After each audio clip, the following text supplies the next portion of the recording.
Being successful in the fashion industry requires the creativity, requires the talent, and of course a sound knowledge in both the business aspect of it and of course the marketing arm. Today on SME Hub, we will be delving into that space, and of course joining me is Mrs.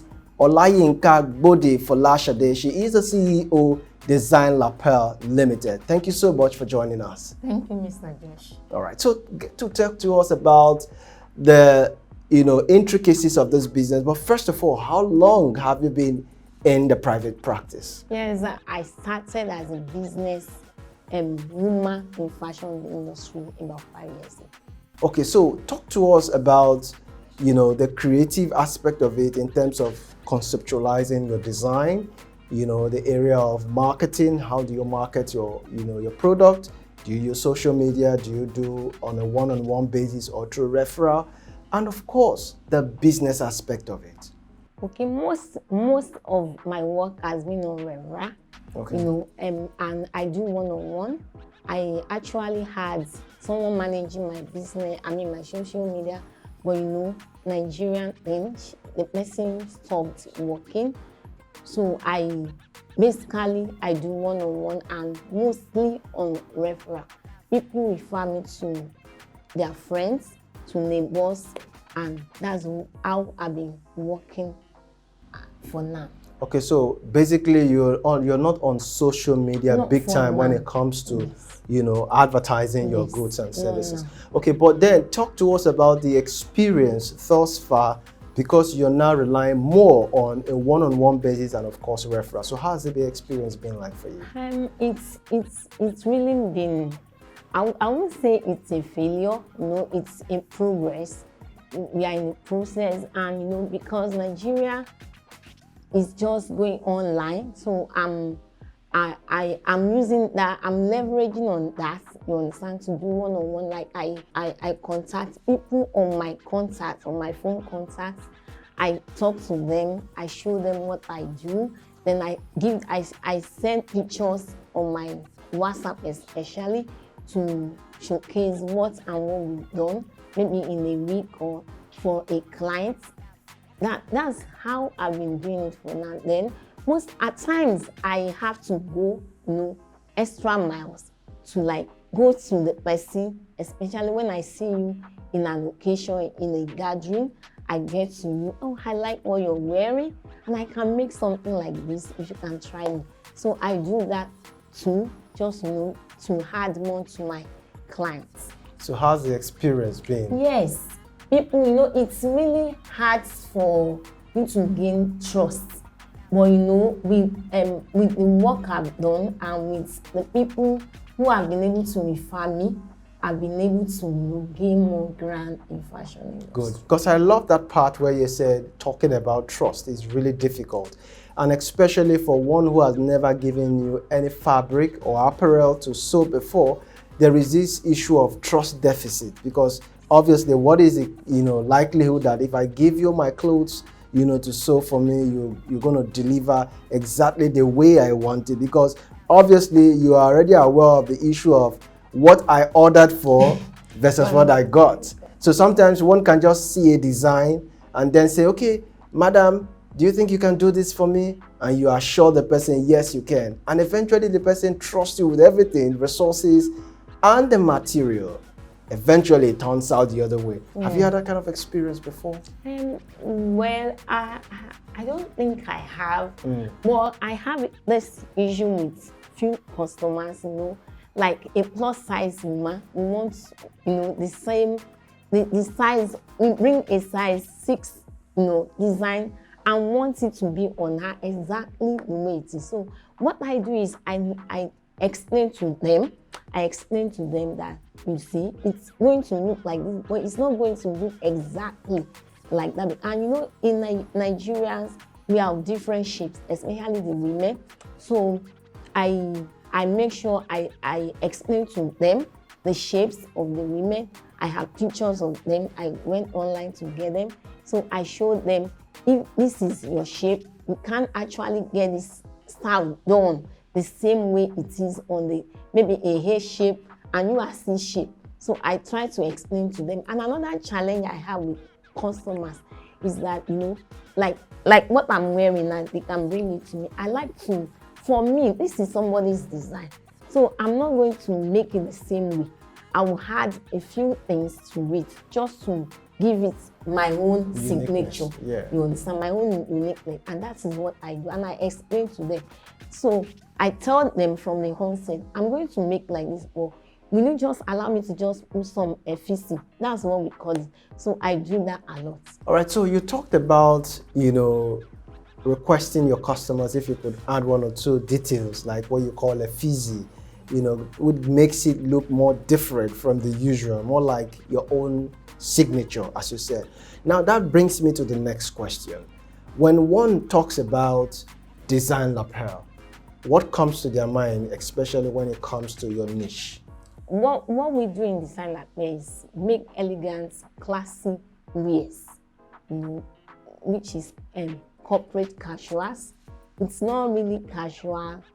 It's casual, but in a way that you can use it as corporate. You wear it to offices, and you feel comfortable wearing it. In offices from Monday to Friday, we are on, office wear. But with our corporate casual wears, you wear it even on Monday. There are some of them that you just need to just put on your jacket to make it look corporate. So that's the main thing we do in design. Okay, so talk to us about how you were able to draw inspiration to be able to craft this very unique signature of design lapel. Okay, like when I was growing, my mom is a tailor. She used to be, she's no more, she's resigned now. So when we were growing up, she realized that the source of income from my dad and a little petty trading wasn't enough to carry on the family. So she went to learn the skill. So I watched her, putting the fabrics together to make dresses for us. So I really, I was inspired from what she was doing. So when I had to also venture into a fashion design, I looked at it. Okay, people most times, they buy this ready to wear, the ready-made we call it, from abroad, from boutique, and we don't have, this casual wears that we can pick from our own fabric to wear. Yes, we have in those shops in the market, but they are the duration. They are not durable. Like you wear for a few days, you see it all worn out or torn, open, because the seam, they don't use the right seam to sew them. So that is exactly what really inspired me into it. That instead of people just wearing this, and thank God in Nigeria we have a casual wear day on Fridays. We venture into making the casual wears for them that they can also repeat it even from Monday to Wednesday or Thursday. You can wear a casuals, maybe you put on your jackets on it and it looks corporate. So that is what we do in design. All right, so talk to us about the aspect where people are kind of, laid back when it comes to patronizing artisans like people in your industry, because there's this mindset that they don't keep to time. They always disappoint a lot. I'm sure you've heard about it. So does that speak to you? Yeah, time management is an integral part of my values. Okay. If it will take me to do sleepless nights to make sure that the job is done, I do that. I do that a lot, and I've never experienced it. I know my clients that will give me fabrics on a Monday and they need it on Wednesday, and I deliver. And for me, it's a value I really need to hold on to, because I listen to sometimes I listen to Alakija, following show Alakija, and she said something when she was in fashion industry, and I picked it from her. The moment I'm able to create that integrity, you understand, they keep coming and trusting me for everything. Okay, so now let's go into the business aspect of it. How profitable is this business in terms of your sales, perhaps on a weekly or on a monthly basis? Yeah, talking about the profits. You know, I'm just starting, so I wouldn't say I'm making this big money. And I'm aspiring to reach like the NHN, you understand? You know, these big people. So for now, what I do is consider the factors I put into the work. That's the timing, the time, the electricity, then the items I use, the button, the zip, and other things I buy together, adding them up. Then I pay myself a little because for me, I'm just starting, so I don't need to use my price to send them away. The moment I'm able to tie them down and they keep coming and coming, then I'll be able to, like, if I say, okay, now I'm making a dress for 100K, I believe they wouldn't they wouldn't run away. But you know, for now, I'm making my little profit, not very big, not where I aspire to be.